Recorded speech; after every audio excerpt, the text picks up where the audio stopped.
That was great. We have some great communities here doing a lot of great work on campus, and I like the fact that we can celebrate them in such a wonderful way. I also want to now take the chance to introduce our poet speaker, performer for this morning. I have right up here. Toluwanimi Oyiwole is a Nigerian-born, Colorado-raised poet. She's an undergrad studying ethnic studies here at CU Boulder, and she was a member of the 2013-2014 Minor Disturbance Youth Poetry Team, as well as a Brave New Voices International Poetry Festival champion and finalist. In 2015, she was announced Denver's inaugural Youth Poet Laureate. She was the TEDx Mile High speaker and is the author of the chapbook, Omiebi Me. Currently, she is working with Penmanship Books for the upcoming release of her second book. And I think she's presented at the Denver Poetry Slam, or the CU Boulder Poetry Slam a while back. I think I saw her way back when, but great poet and has a lot of videos on YouTube that I hope everyone gets a chance to see. But Toluwanimi.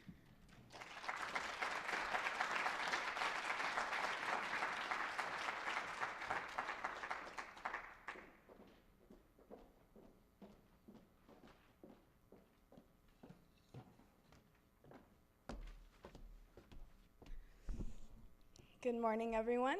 I'm really excited and I feel blessed to be here and to speak in front of all of you. The theme of Ubuntu is a little bit closer to my heart because I come from a very traditional African family, and it not only means I am because we are, but it works the other way. We are because I am. And that means that the existence and the sustainability of our society depends on the visibility of every single one of its members. Like, no one can be left behind in order for our society to function the way that it should. So I'm just gonna jump right into my poems. The first one that I'm gonna do for you all kind of addresses my experience as an immigrant in America, especially as an African immigrant, and some lessons that I've learned from that. It's called Passport. And actually, I'm gonna step out here for this one because I don't like being behind that. Every year, I must journey to the registrar's office, blue American passport in hand, like a white flag, and I must prove to them that I am, in fact, now a U.S. citizen. This clerical error, however small, always reminds me of one thing. I am still not welcome here. Suddenly, the glances weigh heavier. It irritates me just a little more when they mispronounce my name, kicking the O's, L's, and U's around like magnet letters on a fridge. They rearrange my identity until they are comfortable breathing before it vowels. My name and teeth read to them like the storybooks they had as children. They spell poverty, refugee, non-English speaker. Why can't you just go back to your country? And I long to reply, where I'm from, we do not run. We root our families in whatever piece of soil we find ourselves on, and we do not run. So this is for those of you that have found yourselves on soil that does not welcome you, but have turned your legs into deep-rooted flower stems anyway when they ask you where you are really from. Tell them a collection of pillars that is held up and seen to the destruction of empires when they mark your nation as the face of poverty, when they tell you your beauty is savagery, reply that your heart does not need their permission to beat. Dear Western savior, Africa does not need your pity, like our problems only matter when you televise them. Africa is a loaded gun, and you are too often standing on the wrong side of the barrel. Africa, this fall bride, winter matriarch, well-versed in the language of trust and betrayal, still slitting her wrist to show her oppressor she bleeds the same red, but all they see is gold. They do not see the star shine on her fingertips, the blood red beneath the earth brown of her cheeks. They call us developing like it's a dirty bird, but the Africa I know is the warm bath of mother's love, holding her children wherever they are. Dirt lots in Lagos, Nigeria that the children have turned into kingdoms, bustling Ghanaian airports. Africa, this fall bride, winter matriarch knows the land I, her daughter, stand in is a nation of earth patches integrated in like puzzle pieces. America, a land of immigrants, disassembled bodies still breaking open, ghosts dancing with citizenship, singing, "Take me home, spirit and all." So you, sons and daughters with your flower stem legs, when they tell you you do not belong, stand and let your roots spread where you have planted them until they choke the hatred from every sentence, and do not run.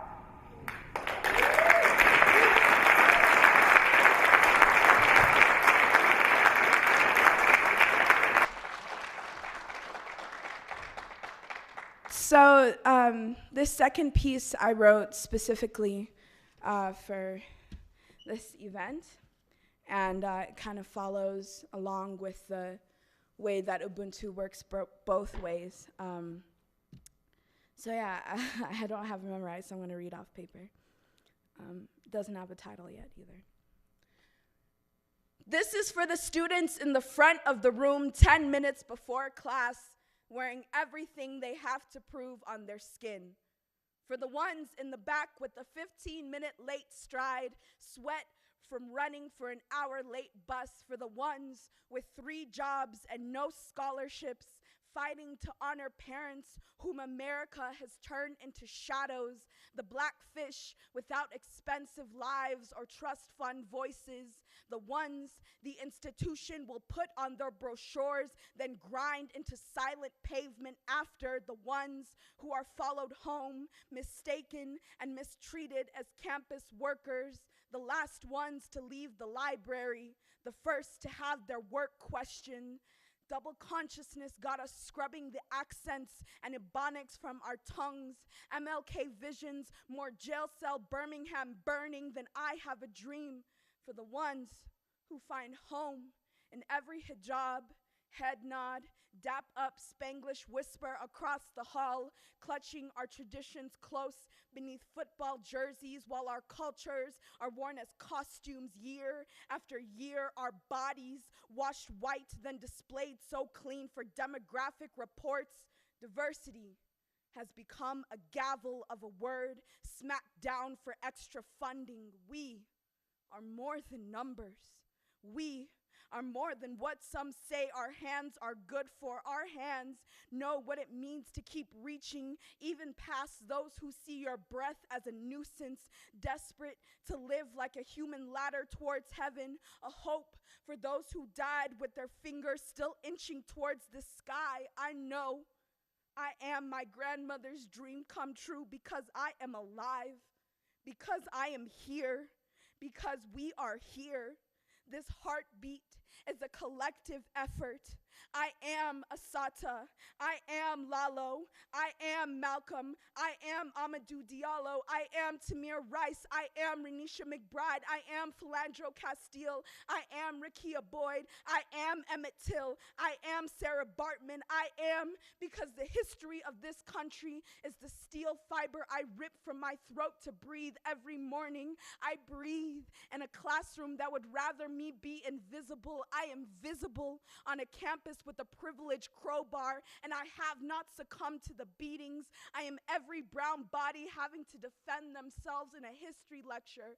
I am every ignored upraised hand in the STEM field that refuses to give up. And ain't that a miracle? Ain't that something to sing about? Our ancestors proudly rising through us. A cavalcade against the backdrop of the Flatirons. Ain't that the relentless love poem of the century? We are, because I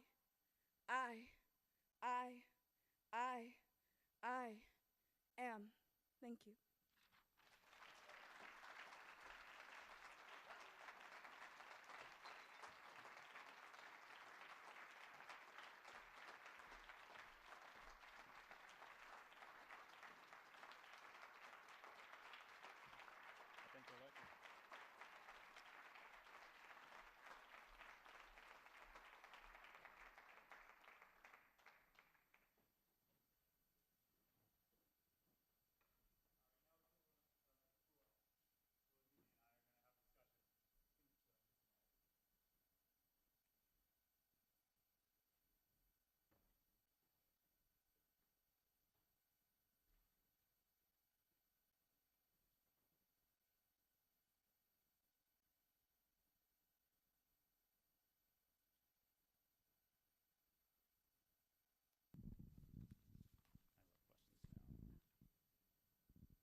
we good? Oh, we are. Thank you for such amazing, amazing art. That's a talent that many of us wish we had and wish we could express to others. So I think all of us really thank you for being able to put to words what a lot of us feel. Yeah.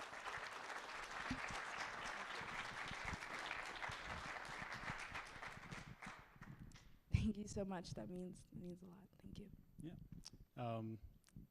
Yeah, so I guess we just wanted to have a discussion and learn more about you and your experiences and what your poetry has done to kind of uplift yourself and uplift the community that you're in.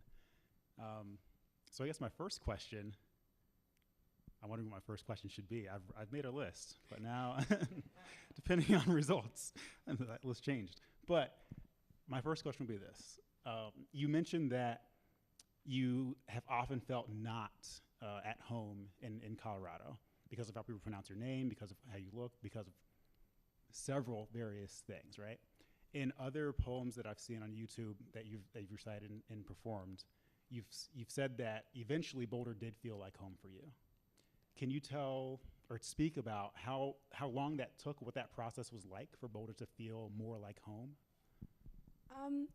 And I think I mainly mentioned like Denver feeling more like home, because I've only been here for like 4 years, so it's not. It doesn't necessarily feel like home to me. It more feels like Boulder is kind of almost like this battleground for me, where even though I have to fight to be visible, I like feel so blessed because I do have this opportunity, and I do have the opportunity to learn and also be visible and be, another, body in this space that gives hope to other people. But in Denver specifically, I think I found home with the artist community, because there's just something about art that, like, obviously it brings people together, and they were just so welcoming and so willing to like share ideas, like build each other up, help each other learn, like heal each other. And the thing that I love the most is that they made art about healing. And so I feel like that being the central focus, that really helped it feel a lot more like home. Nice. I'm glad Denver could do that for you, and hopefully Boulder can do that for you and us as well. I saw that you're in the Colorado Innovation Network. Is that from the Denver Poet Laureate? Oh yeah, yeah. So there's like this branch of the government that deals with like commerce and just technology and innovation, and they called on me and they're like, hey, we need an artist to come and write some poetry for us and do these videos that will hopefully be like an artistic break and inspiration between some of the sessions.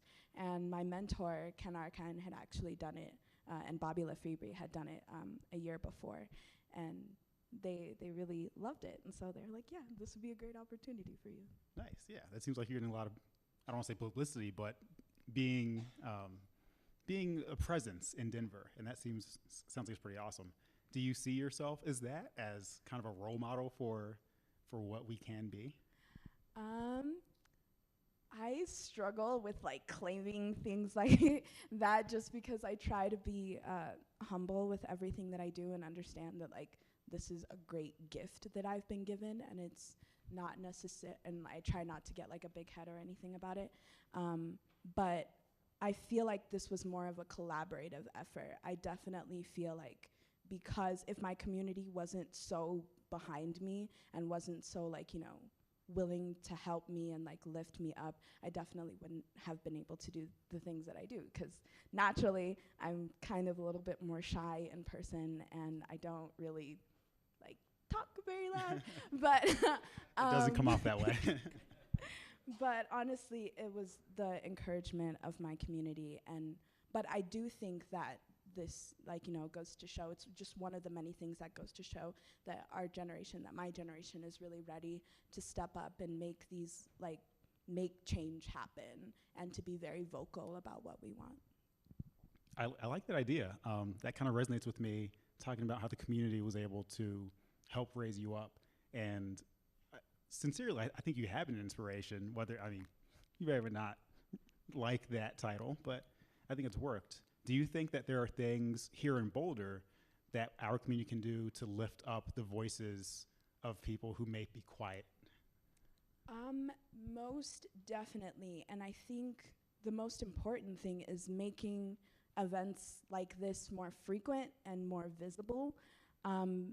Because I feel like CU Boulder in many ways is at least trying to make an effort to listen to the underrepresented student population, but that isn't really visible amongst the general population of the students. I feel like CU Boulder needs to take a greater initiative in actually saying, these are the problems.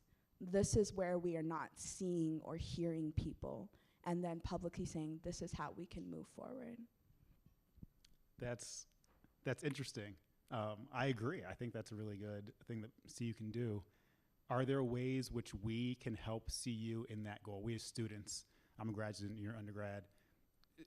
Do we have the power? Do we have a voice that can raise those issues? Oh yes, absolutely. And I think it starts with us. Like even amongst like the communities of the underrepresented students, like there's a lot of healing to be done. And I think it starts from there. Like we need to unite and come together and hear each other out, and then go as a collective voice and show up.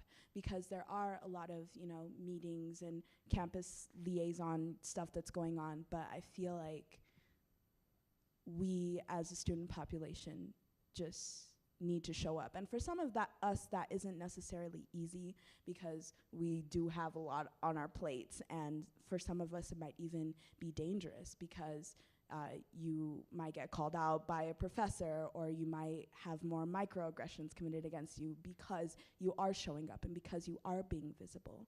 And so I feel like once the campus facilitates an atmosphere where underrepresented students can feel comfortable enough to show up, we will show up. Nice. That's a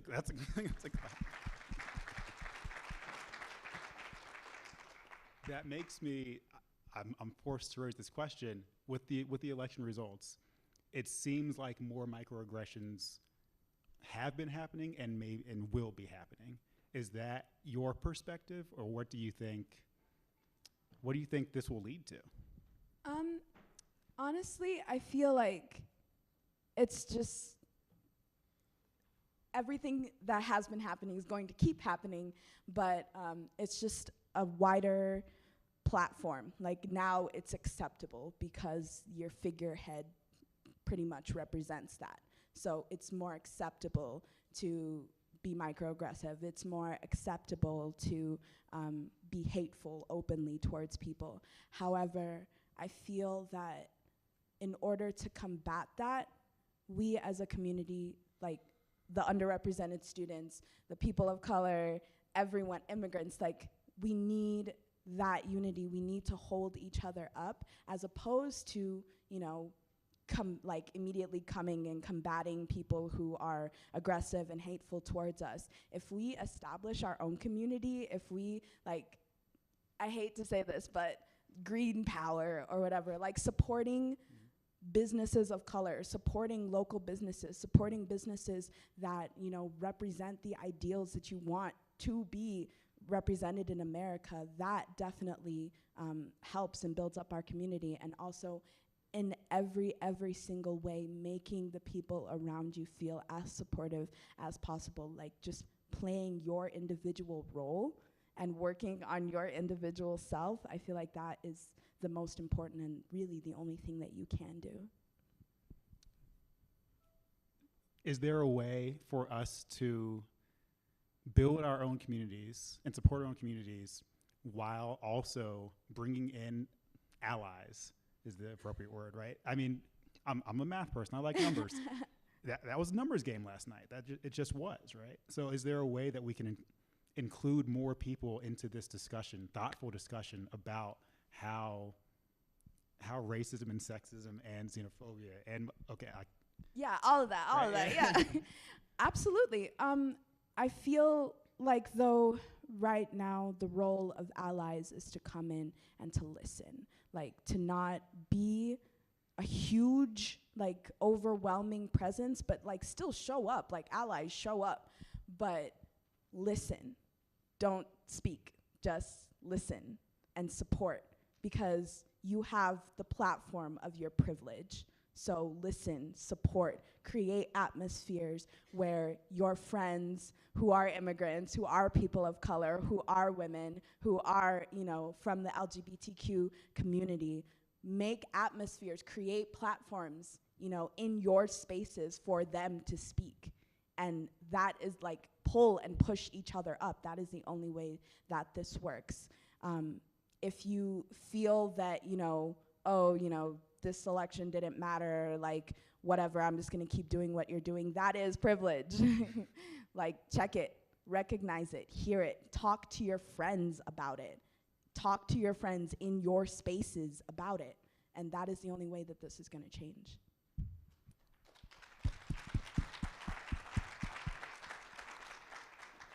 That definitely resonates with me. CU Boulder has been a majority white institution for a long time, and I think that I think that people want this to improve. People want an atmosphere of inclusivity. That's why we're having summits. That's why we're doing these things. And I think that maybe with a lot of work and a lot of people reaching out into their own spaces that they're already part of, we can grow. There will be a session later on today about the closing of one of the RAPs, in particular one of the RAPs on campus, which is the Residential Academic Program. That, in particular, was the Chancellor's Leadership Studies Program, and the Ethnic Living and Learning Community was in the Leadership RAP. I don't know how many of us have heard about that, but there will be a session on that today. Do you have views on what it means to close these RAPs that are supposed to be supporting students of color, and more generally, learning about how to engage with people who are different than us? Well, this is definitely something that is going to be hard to say, and I might get in trouble for saying it, but whatever.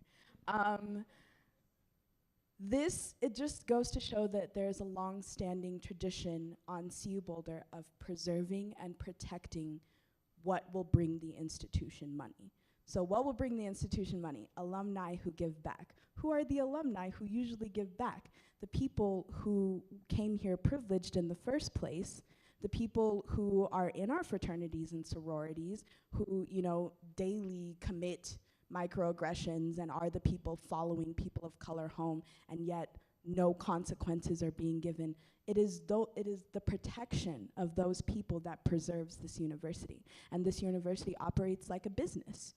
And, you know, a lot of the people of color on this campus are not here, you know, with a whole lot of money. And because of that, the institution generally has tended not to care about our voices. And so by investing in cultural communities, by reinvesting in these RAPs, the university then takes a stand where they say, okay, now we're here for inclusiveness. Now we're here for everybody on campus, not just the people we think we can get money out of. Thank you for sharing your opinion on that. I think that there is no harm in you sharing your opinion. I think if you get in trouble for that, then that's right? This the purpose of these discussions. Yeah. The purpose of these discussions is not that they are comfortable and not that your opinion is liked. It's that opinions are heard. And I appreciate you sharing that with us.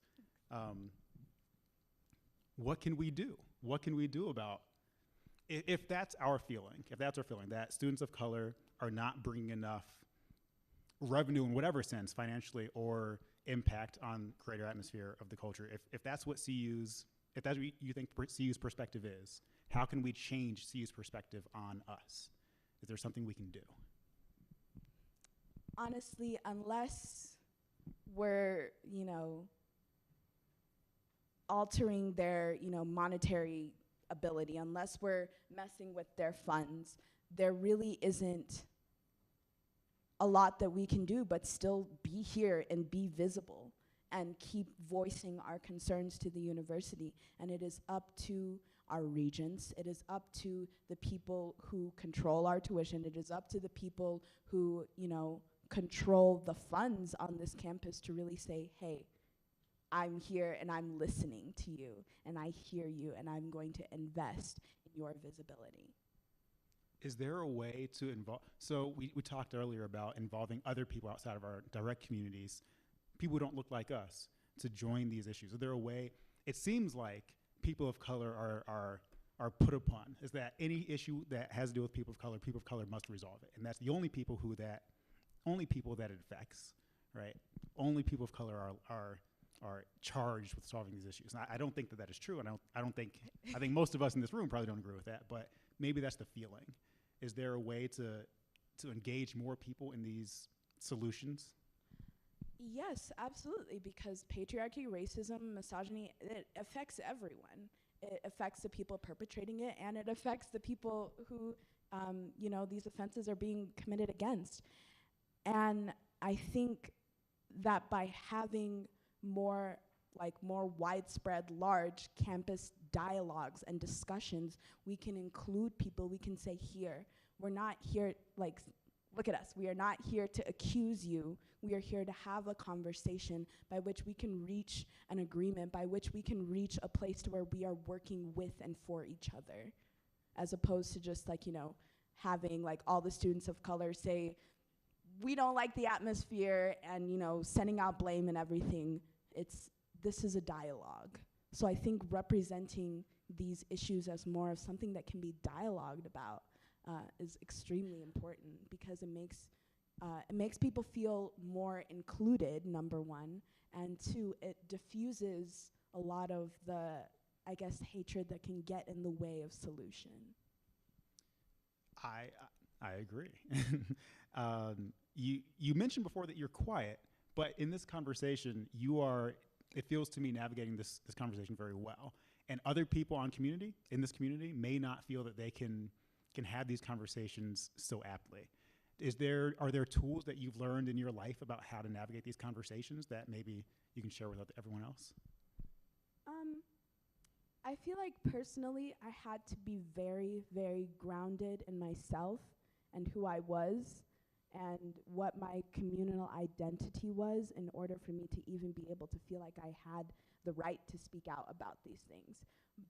And I think that my task and a lot of the other community members' tasks is to remind people that they already have this agency, they already have this voice, they can navigate these conversations, and all they have to do is just be like, okay, I'm grounded, I have a support system, I am not alone in this. This is not a conversation that I have to have by myself. I have a whole entire community behind me, and in that, it's way easier to navigate these conversations.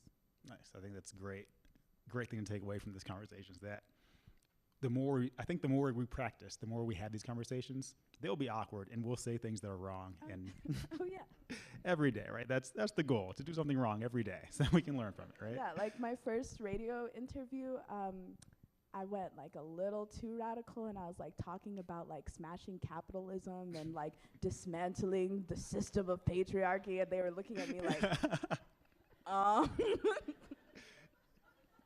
yeah. but now we know. You can say that in some places, maybe not everywhere. Right. That's right. Yeah. Okay. Oh, that's all right. I think that's a good tool that we can use.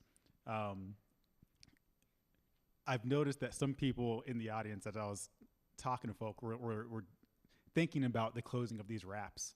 I would hope that people in the audience can have these difficult conversations with one another and with authorities here on campus, whether that be the chancellor or the president. I mean, if it goes that high, right? Whoever you need to talk to, I hope we can have these conversations, and I hope that we're not afraid to make mistakes in these conversations and not say everything perfectly. That so long as we can learn from these conversations, both sides can learn from these conversations, that we're doing something right. Thank you. Thank you.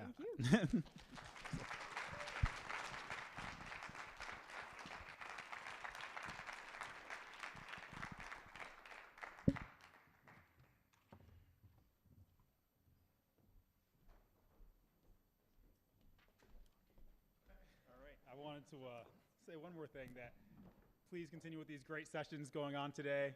The next session in here starts in just a moment, right? Will be Cheryl Burkstaller about a very important issue, inclusion right now. What's the inclusive mean in inclusive excellence? So please stay and continue to go all the rest of the sessions. All right, thank you all.